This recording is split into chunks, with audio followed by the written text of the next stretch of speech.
Video में मैं आपको बताने वाला हूं DSSB advertisement number 01/2026 online form के बारे में कि कैसे आपको फॉर्म फिलअप करना है। गाइज, इस एडवर्टाइजमेंट नंबर के अंतर्गत आपकी legal assistant, assistant engineer civil, junior engineer civil और ASO की वैकेंसी निकाली गई है और इस वीडियो के अंदर आपको मेनली बताया जाएगा कि कैसे आपको इन पोस्ट पर अप्लाई करना है। अगर आप मल्टीपल पोस्ट पर अप्लाई करना चाहते हैं तो वो भी आप अप्लाई कर सकते हैं। अप्लाई करने का प्रोसेस क्या रहेगा, इसके बारे में पूरी जानकारी इस वीडियो के अंदर दी जाएगी, तो वीडियो को आपको पूरा देखना है। फिर जो लिंक वीडियो को डिस्क्रिप्शन में दिया इसको आप ओपन कर लेंगे, आपको जानने को मिलेगा कि भर्ती 911 पोस्ट पर निकाली गई है एंड आप लोग इसका फॉर्म 25 मार्च 2026 तक भर सकते हैं। बात करें एप्लीकेशन फीस की तो जनरल, OBC, WS के लिए 100 है एंड SC, ST, PH और ऑल कैटेगरी फीमेल इनके लिए कोई फीस नहीं है। ये कैटेगरी कैंडिडेट फ्री में अप्लाई कर पाएंगे। साथ ही गाइस आप जानेंगे कि एज लिमिट आपकी 18 से 30 साल के बीच रखी गई है। कौन सी पोस्ट के लिए कितनी वैकेंसी और अप्लाई करने के लिए एग्जैक्टली क्या क्वालिफिकेशन चाहिए उसकी इन्फॉर्मेशन आपको यहाँ पर दी गई है। जब आप यहाँ पर सभी जानकारी चेक कर ले और अगर आप इसमें एलिजिबल है और आपका इंटरेस्ट है फॉर्म भरने का तो आप इंपॉर्टेंट लिंक के सेक्शन से अप्लाई ऑनलाइन लिंक ओपन करेंगे। इसके बाद गाइज आपके सामने यहाँ पर ये ऑफिशियल वेबसाइट आ जाएगी। यहाँ पर आ जाने के बाद में मैं आपको बता दूं कि अगर आपने इस वेबसाइट का इस्तेमाल करके पहले कोई भी फॉर्म भरा है तो आपका अकाउंट बना हुआ है। आप directly click to sign in इसके ऊपर क्लिक कर देंगे। इसके ऊपर क्लिक करने के बाद यहाँ पर आपका डेट ऑफ बर्थ डालेंगे, फिर आपका 10th का रोल नंबर, 10th का पासिंग ईयर, उसके बाद में जो आपने पासवर्ड क्रिएट किया था रजिस्ट्रेशन करते समय वो यहाँ पर डालेंगे और ये विजुअल कोड डाल करके साइन इन हो जाएंगे। बट गाइज अगर आप पहले से रजिस्टर्ड है बट अपना ये जो पासवर्ड है ये भूल गए तो आप इसको कैसे रिकवर करेंगे वो भी जान लीजिए। आप फॉरगेट पासवर्ड इसके ऊपर क्लिक कीजिए, अपना रजिस्टर नंबर डालिए। बेसिकली रजिस्टर नंबर कुछ अलग नहीं है, बस आपको यहाँ पर पहले डेट ऑफ बर्थ डाल देना, जैसे कि डे, उसके बाद मंथ, फिर यहाँ पर ईयर, उसके बाद 10th का रोल नंबर, फिर यहाँ पर 10th का पासिंग ईयर। फिर आप गेट OTP के ऊपर जैसे ही क्लिक करेंगे तो आपको आपके नंबर और ईमेल जो कि आपने रजिस्टर किए थे उनके ऊपर एक OTP देखने को मिलेगा। जैसे ही आप यहाँ पर कोई भी एक OTP का इस्तेमाल करके वेरीफाई कर देंगे तो आपको यहीं पर डिस्प्ले पर एक पासवर्ड बनाने का मौका मिलेगा। आप कोई भी अपनी मर्जी से नया पासवर्ड बना लेना और फिर उस पासवर्ड का इस्तेमाल करके आप यहाँ पर साइन इन हो जाना और इस वीडियो को वहां से देखना जहां से मैंने राशन का प्रोसेस बता करके अप्लाई करने का प्रोसेस बताया है।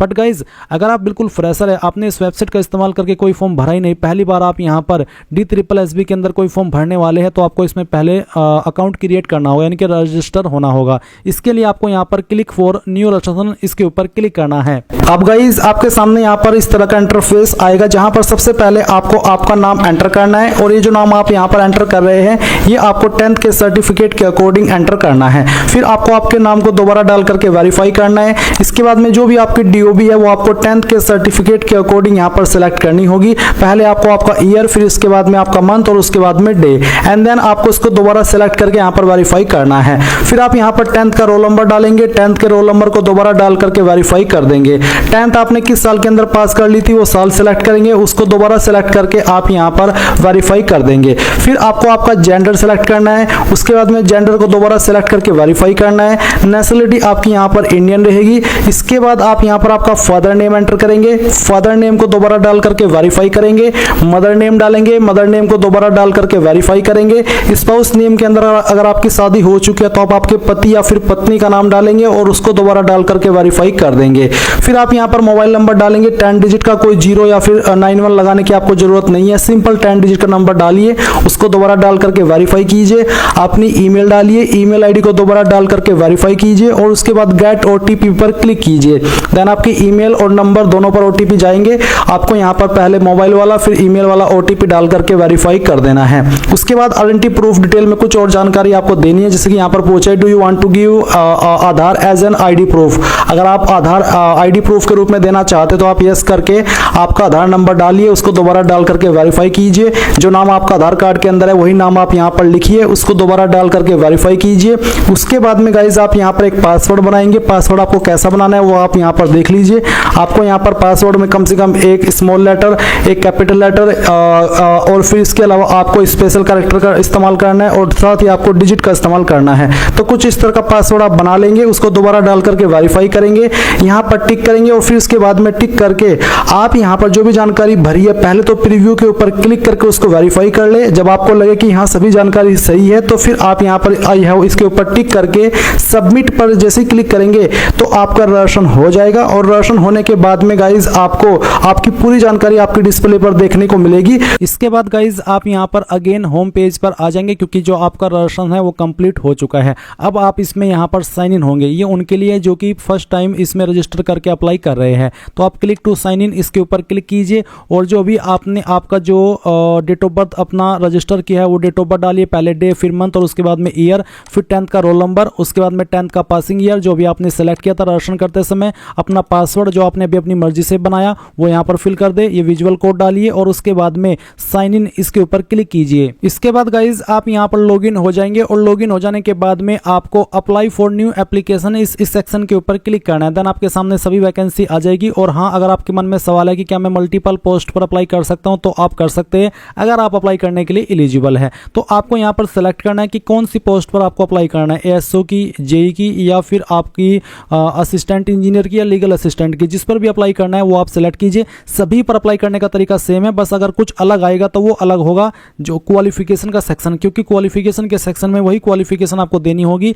जो कि उस पोस्ट पर अप्लाई करने के लिए मांगी गई है। चलिए आप यहाँ पर जिस पर भी अप्लाई करना चाहे वो सिलेक्ट कर लीजिए। अभी मैं यहाँ पर एएसओ को सिलेक्ट करता हूँ, अप्लाई नाउ पर क्लिक करता हूँ। अब आपके सामने यहाँ पर इस तरह से इन्फॉर्मेशन आएगी जो आपने रजिस्ट्रेशन करते समय भरी थी वो यहाँ पर आपको देखने को मिल रही है। अब आप नीचे अपना जो प्रेजेंट एड्रेस है पूरा प्रेजेंट एड्रेस यहाँ पर डाल दीजिए और जो आपका पिन कोड है वो आप नीचे भर दीजिए। फिर एक लाइन है कि इफ सेम चेक, अगर आपका प्रेजेंट एड्रेस और परमानेंट एड्रेस एक ही है, अलग अलग नहीं है, तो इस बॉक्स को टिक कर दे। अगर अलग अलग है तो अनटिक रहने दे और अलग से इस तरफ अपना परमानेंट एड्रेस फिल कर दे। फिर आती है कैटेगरी, तो जो भी आपकी कास्ट कैटेगरी है, जैसे कि जनरल हो तो यूआर, ओबीसी हो तो ओबीसी, एससी हो, एसटी हो, ईडब्ल्यूएस जो भी है वो आप सिलेक्ट कर लीजिए। मान लीजिए आप ओबीसी है तो मैं ओबीसी सिलेक्ट करता हूं। ओबीसी सिलेक्ट करने पर एक सवाल आता है कि क्या आप ओबीसी दिल्ली हो या फिर OBC outside Delhi, will be treated as UR, यानी कि अगर आप ओबीसी हो तो सिलेक्ट तो कर सकते हो चाहे आप कहीं से भी हो इंडिया में यू ओबीसी। बट गाइज अगर आप दिल्ली के अलावा किसी अन्य स्टेट के ओबीसी है तो आपको यहां पर जनरल के अंदर काउंट किया जाएगा और जो रिजर्वेशन के फायदे हैं वो नहीं मिलेंगे।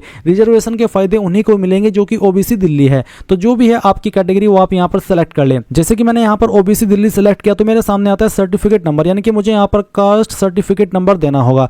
साथ ही किस डेट में इशू हुआ है वो डेट भी यहां पर देनी होगी। बोला है ऑन और बिफोर कट ऑफ डेट, यानी कि जो इस फॉर्म को भरने की लास्ट डेट है, कट ऑफ डेट है, उसके पहले आपका बना होना चाहिए। अगर इसके बाद का बना है तो आप एलिजिबल नहीं हो पाएंगे या फिर आपका सर्टिफिकेट एलिजिबल नहीं है। इसके बाद कौन सी स्टेट के द्वारा जारी है वो स्टेट आप सेलेक्ट कर लेंगे। कौन सी अथॉरिटी ने जारी किया, ये सर्टिफिकेट जनरली आपका तहसीलदार, नायब तहसीलदार, एसडीएम वो जारी करता है।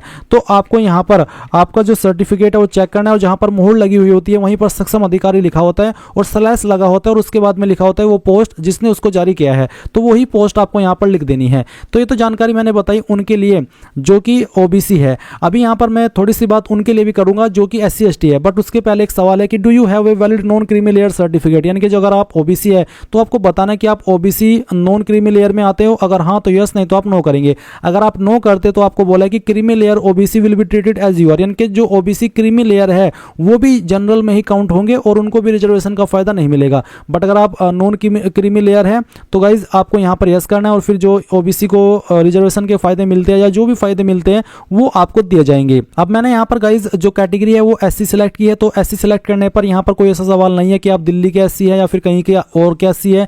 एससी का मतलब हो जाता है कि आपको यहाँ पर अगर आपकी कैटेगरी एससी है तो उसके रिजर्वेशन के फायदे दिए जाएंगे। तो आपको यहाँ पर क्या करना है, सर्टिफिकेट नंबर डालना है ऐसे जैसे कि मैंने अभी आपको यहाँ पर ओबीसी वालों का बताया।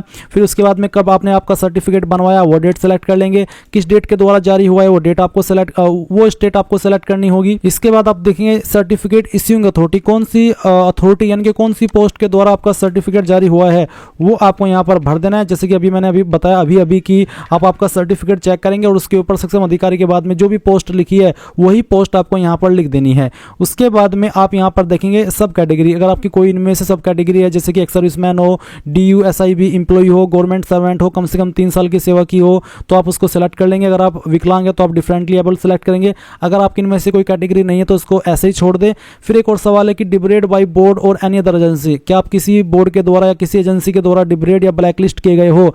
अगर हाँ तो यस, नहीं तो आप नो करेंगे और फिर उसके बाद डिक्लेरेशन के ऊपर टिक करके सेव एंड नेक्स्ट के ऊपर क्लिक कर देंगे। अब आपके सामने यहाँ पर अपलोड फोटोग्राफ एंड सिग्नेचर का सेक्शन आ चुका है। गाइस ये सेक्शन भी काफी प्रॉब्लम आपको क्रिएट कर सकता है, बट मैं आपके लिए उसके संबंध में रामबाण तैयार पहले ही रखा हूं। वो इसलिए क्योंकि अगर आप इस वीडियो को डिस्क्रिप्शन में जो लिंक दिया इसको ओपन करेंगे और ओपन करके नीचे की तरफ आएंगे तो आपको एक वीडियो मिलेगी। ये वीडियो आपके लिए रामबाण साबित होगी क्योंकि गाइज इस वीडियो के अंदर मैंने बहुत ही अच्छे से बताया, चाहे आप फॉर्म को मोबाइल से भर रहे हो या कंप्यूटर से भर रहे हो। अगर आप इस वीडियो को वॉच करके देखेंगे तो आपको पता चलेगा कि अपने मोबाइल से ही आप कैसे अपना फ़ोटो बना सकते हैं पोस्ट कार्ड साइज़ का, और फिर आप उसको अपलोड भी करेंगे और दिए गए साइज़ के अंदर करेंगे और कोई भी इशू नहीं आएगा। बस आप एक बार इस वीडियो को वॉच कर लेना, दिए गए तरीके से जो स्टेप मैंने बताए हैं उनको फॉलो कर लेना, कोई भी स्टेप मिस मत करना। तो आपका जो फोटो है, आपका जो सिग्नेचर है, आपका जो पोस्ट कार्ड का फोटो है या फिर थंब इंप्रेशन है, सभी अच्छे से अपलोड होंगे, कोई भी इशू नहीं आएगा। तो आप एक बार इस वीडियो को वॉच कर लेना। उसके बाद में आप यहां पर आएंगे और चूज फाइल के ऊपर क्लिक करेंगे और गाइज जो आपने फोटो तैयार किया है दिए गए इंस्ट्रक्शंस के अकॉर्डिंग वो आपको सेलेक्ट करना है, ओपन करना है, अपलोड के ऊपर क्लिक करना है। इस तरह से आपका फोटो आएगा। फिर आपको यहां पर आपका जो सिग्नेचर है वो अपलोड करना है। तो आप यहां पर इसके ऊपर क्लिक कीजिए, जहां पर आपकी सिग्नेचर की फाइल है सेलेक्ट कीजिए, ओपन कीजिए, आपका सिग्नेचर आएगा, अपलोड के ऊपर क्लिक करके वो इस तरह से अपलोड भी हो जाएगा। फिर आप यहां पर आपका जो थंब इंप्रेशन है वो भी अपलोड कर देंगे। तो जहां पर भी आपका थंब इंप्रेशन है वो फाइल आपको यहां पर सेलेक्ट कर लेनी है। चलिए मैं आपको यहाँ पर एक फाइल अपलोड करके दिखाता हूँ थंब इंप्रेशन की। मैं इस फाइल को यहाँ पर सिलेक्ट कर लेता हूँ। ये फाइल सेलेक्ट करने के बाद में आप यहाँ पर इसको ओपन कर देंगे। ओपन करने के बाद में आप देखेंगे कि फाइल नेम आ चुका है। अपलोड के ऊपर क्लिक कीजिए और फाइल अपलोड हो चुकी है। फिर आपको राइट थंब इंप्रेशन अपलोड करना है। पहले आपको लेफ्ट थंब यानी कि बाएं अंगूठे का निशान और फिर दाएं अंगूठे का निशान यहाँ पर इस तरह से अपलोड कर देना है। सभी फाइल अपलोड हो चुकी है, कोई एरर नहीं आया। अब आप यहाँ पर नेक्स्ट के ऊपर क्लिक कर देंगे। इसके बाद गाइज आपके सामने यहाँ पर जो आपका पोस्ट सिलेक्शन है और जो आपका डिपार्टमेंट सिलेक्शन है वो आ जाएगा।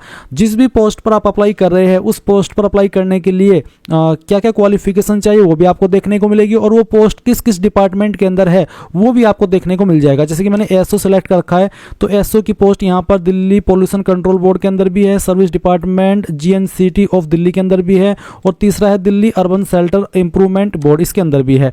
तो क्या आपको तीनों पर अप्लाई करना है? अगर आपको तीनों पर अप्लाई करना है तो आप यहाँ पर तीनों को टिक कर देंगे और आप ये भी देख सकते हैं कि इन पर अप्लाई करने के लिए क्या क्वालिफिकेशन चाहिए। जैसे कि जो आपका पहला है दिल्ली पोल्यूशन कंट्रोल बोर्ड, इस पर बैचलर कोर्स डिग्री यानी कि ग्रेजुएट की क्वालिफिकेशन मांगी है, साथ ही बेसिक नॉलेज ऑफ कंप्यूटर भी कहा है। और जो आपकी इस डिपार्टमेंट में वैकेंसी है सेकंड नंबर पर तो इसमें भी ग्रेजुएट की योग्यता मांगी है और तीसरा जो है बैचलर डिग्री मांगी है इस पर भी, और साथ ही बोला कि कंप्यूटर की नॉलेज भी आपको होनी चाहिए। तो आप यहां पर अगर आपको तीनों पर अप्लाई करना है तीनों को टिक कर देना इस तरह से जैसे कि मैंने टिक किया है और उसके बाद में सेव एंड नेक्स्ट के ऊपर क्लिक कर देना। और अगर आपको किसी एक पर ही अप्लाई करना है तो आप किसी एक को ही टिक करना। उसके बाद यहाँ पर पहले मैं दिल्ली पोल्यूशन कंट्रोल बोर्ड को प्रेफरेंस दे रहा हूँ या फिर इस पर अप्लाई कर रहा हूँ तो मैं इसको सेलेक्ट कर लेता हूँ। उसके बाद इस पर अप्लाई करने के लिए बैचलर डिग्री मांगी तो मैं इसको टिक कर देता हूँ। देन यहाँ पर नीचे की तरफ आप आएंगे, क्वालिफिकेशन में ग्रेजुएशन सेलेक्ट कर लेंगे। फिर यहाँ पर डिसिप्लिन में क्वालिफिकेशन जो भी आ रही है उसको सेलेक्ट कर लेंगे। परसेंटेज आपकी कितनी है 2 पॉइंट के साथ में लिखनी है, अप टू 2 डेसिमल। कहने का मतलब यह है कि जो आपकी परसेंटेज जब आप निकालते हो जो पॉइंट में निकल के आती है वो भी आपको टाइप करनी होगी। अब कुछ कैंडिडेट के नंबर तो सीजीपीए के अंदर है तो वो कैसे भरेंगे गाइज, आपको आपके नंबर को सीजीपीए से परसेंटेज में कन्वर्ट करना होगा। फिर आप आपकी स्टेट सेलेक्ट करेंगे जहां से आपने क्वालिफिकेशन की है और आपको फिर आपकी यूनिवर्सिटी सेलेक्ट कर लेनी है। अगर यहां पर है तो यहां से सेलेक्ट कर लें, नहीं तो आप अदर का ऑप्शन सेलेक्ट करके खुद से अपनी यूनिवर्सिटी का नाम दे सकते हैं। बट अगर यहीं पर आपकी यूनिवर्सिटी है तो आप यहीं से सेलेक्ट कर लेना। फिर किस महीने और किस साल के अंदर आपने पास किए वो आप सेलेक्ट कर लेंगे, पहले मंथ और उसके बाद में जो भी आपका ईयर है वो भी आपको यहाँ पर इस तरह से सेलेक्ट कर लेना है।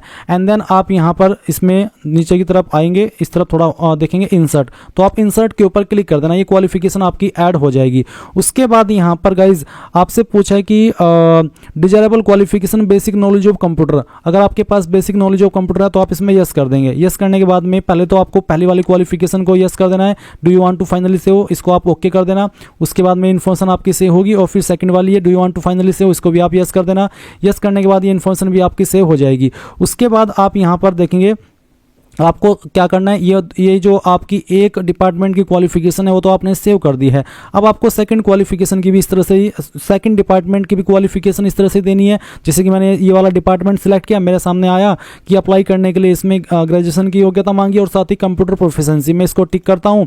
उसके बाद में फिर इस तरह से क्वालिफिकेशन आ जाएगी, ग्रेजुएशन सेलेक्ट कर लेता हूँ। डिसिप्लिन में ये क्वालिफिकेशन जो परसेंटेज आई थी वो परसेंटेज आपको यहाँ पर मेंशन कर देनी है पॉइंट के साथ में।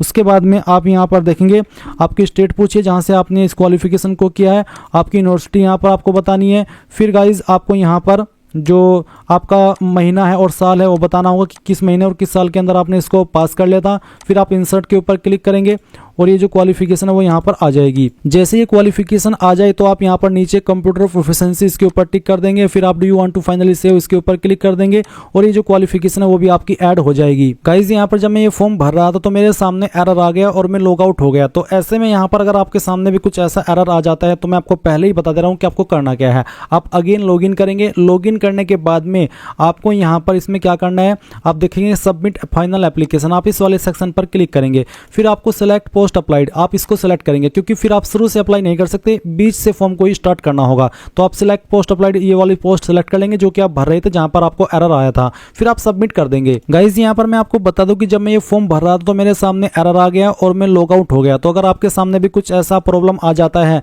तो आपको अगेन लॉगिन करना होगा और लॉगिन करने के बाद में जिस भी स्टेप पर आपको इशू आया है, मान लीजिए आपको इशू आया है फोटोग्राफ के सेक्शन में तो आप अपलोड फोटोग्राफ के ऊपर क्लिक करेंगे, और अगर आपको इशू आया है क्वालिफिकेशन के सेक्शन में तो आप क्वालिफिकेशन एक्सपीरियंस इस सेक्शन के ऊपर क्लिक करेंगे और जिस पोस्ट को भी आप अप्लाई कर रहे हैं तो पोस्ट सेलेक्ट कर लेंगे और सबमिट कर देंगे। सबमिट करने के बाद आप यहाँ पर उसी इंटरफेस पर आएंगे जहां से आप बैक हुए थे या फिर आपको लॉग आउट किया गया था। अब मैं यहाँ पर अपडेट एंड नेक्स्ट इसके ऊपर क्लिक करता हूँ। उसके बाद में यहाँ पर मैं 2 की जो क्वालिफिकेशन है वो भर चुका हूँ। अब मैं यहाँ पर तीसरी पोस्ट को सेलेक्ट कर लेता हूँ क्योंकि मैंने जब इसमें अप्लाई कर रहा था तो मैंने तीनों को ही प्रेफरेंस दी थी। इसके बाद इस पर अप्लाई करने के लिए ये वाली क्वालिफिकेशन चाहिए, मैंने इसको सेलेक्ट किया, फिर यहाँ पर ग्रेजुएशन, उसके बाद में यहाँ पर फिर बैचलर डिग्री, फिर आपकी जो परसेंटेज है वो आपको यहाँ पर अगेन इस तरह से बता देनी है, कौन सी स्टेट के अंदर से आपने पास किया वो स्टेट आप सेलेक्ट करेंगे, किस यूनिवर्सिटी के द्वारा पास किए वो यूनिवर्सिटी आप सेलेक्ट कर लेंगे, किस महीने के अंदर पास या किस साल के अंदर पास किए वो भी आपको यहाँ पर सेलेक्ट कर लेना है। फिर आप इंसर्ट के ऊपर क्लिक करेंगे तो ये क्वालिफिकेशन भी आपकी ऐड हो जाएगी। अब आप यहाँ पर नीचे do you want to finally save इसके ऊपर क्लिक करके यहाँ से ओके कर देंगे। अब आपका देखेंगे ये डिटेल्स आपकी सेव हो चुकी है। डिटेल्स सेव हो जाने के बाद में आप नीचे नेक्स्ट के ऊपर क्लिक कर देंगे।